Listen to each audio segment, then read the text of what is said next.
Stockup is a widely misunderstood card. It is incredibly broken. Let's be absolutely clear here. If you talk to basically any competitive player who plays in a format with Stockup, they will talk to you about how the metagame of blue card advantage has changed around Stockup's existence. Stockup is often compared favorably to Divination, as Magic players do love to keep track of when cards are being strictly outmoded in some way. But I, like the enlightened players before me, know that Divination itself was a boring reprint of Council of the Soratami from 5 years earlier. And in any sense, Stockup is not an outmoding of Divination. Indeed, there is a wide and deep pool of cards outmoding Divination. Quick study, the instant speed Divination was first in Wilds of Eldraine and is now just a Foundations card. Divination is no more part of the conversation of balanced Magic anymore than Council of the Soratami is.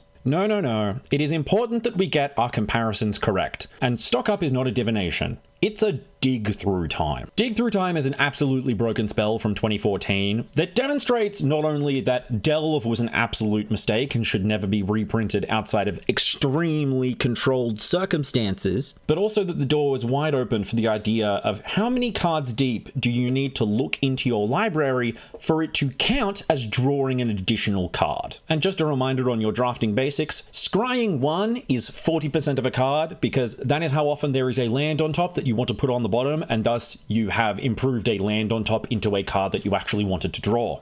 So, Dig Through Time, absolutely broken. You can go and read your history if you need to. But if we skip ahead a bit, we get to the era of 4 mana Dig Through Times. Right now in Standard we have Farsight Ritual, a card that is not really seeing play, largely because Stockup exists. But before Stockup existed, we had Memory Deluge, the perfect example of a modern Dig Through Time, and a really interesting and well-designed card. If you were playing it and your opponent didn't give you anything to counterspell, you could spend 4 mana at the end of their turn to dig 4 cards and get 2. It was always +1 card. It had Flashback, which is plus another copy of itself, which is sometimes better than a card. And while the flashback cost was 7 mana, it increased the number of cards you were looking at from 4 to 7, which was an extremely relevant increase. Not only because by the time you were casting a 7 mana spell on the end of your opponent's turn, you just had that kind of mana anyway. You weren't exactly trying to tempo out a flashbacked Memory Deluge. No, you were casting it at exactly the time that you wanted to dig 7 cards deep into your library, usually for one specific card. Farsight Ritual, being largely unplayed even before Stockup became a thing, proved that the 1-to-1 ratio of mana into cards from the top of your deck was not enough. We all knew that Dig Through Time, being look at the top 7 cards for functionally 2 mana,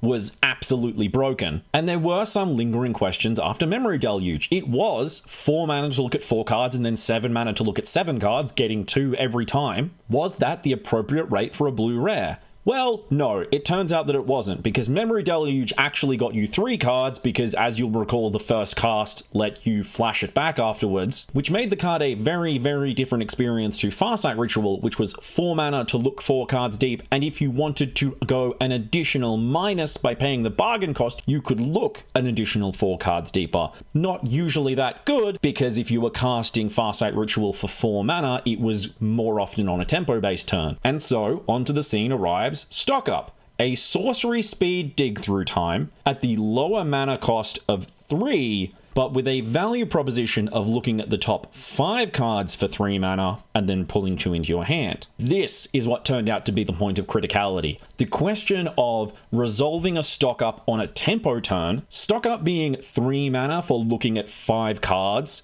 turned out to be an excellent tempo play, which itself was then an interesting choice, because almost all good counterspells are either 2 or 3 mana. I'm not talking about any of the 0 or 1 mana ones. So there was never any question on, was Stockup a fantastic tempo card? It absolutely was. The question was instead, is it a good enough tempo card to make up for the fact that you had to commit to leaving your counterspells down for a turn. As it turns out, yeah, kinda. Especially when you consider that you can also just not cast the Stockup, keep it in your hand for a later turn, and cast it when you're on 5 or 6 mana to get the tempo, the +1 card, and then hold up a counterspell anyway. And again, I'm not going to talk about formats where you can cast Stockup when you have 3 lands and still have a counterspell up anyway. That is a land of degeneracy long abandoned by the civilized human. And if you disagree with me, argue about it in the comments. It's engagement. Like and subscribe for good measure. The niche that Stockup has perfectly slotted into is the Memory Deluge niche. An excellent tempo play for slightly different reasons than Memory Deluge, but also such an incredibly amazing top deck in the late game that it outmodes even Memory Deluge. If I have 8 lands and I draw a Stockup, I'm just gonna jam it. I don't care that I spent 3 mana because I have 5 left over plus whatever the Stockup gets me.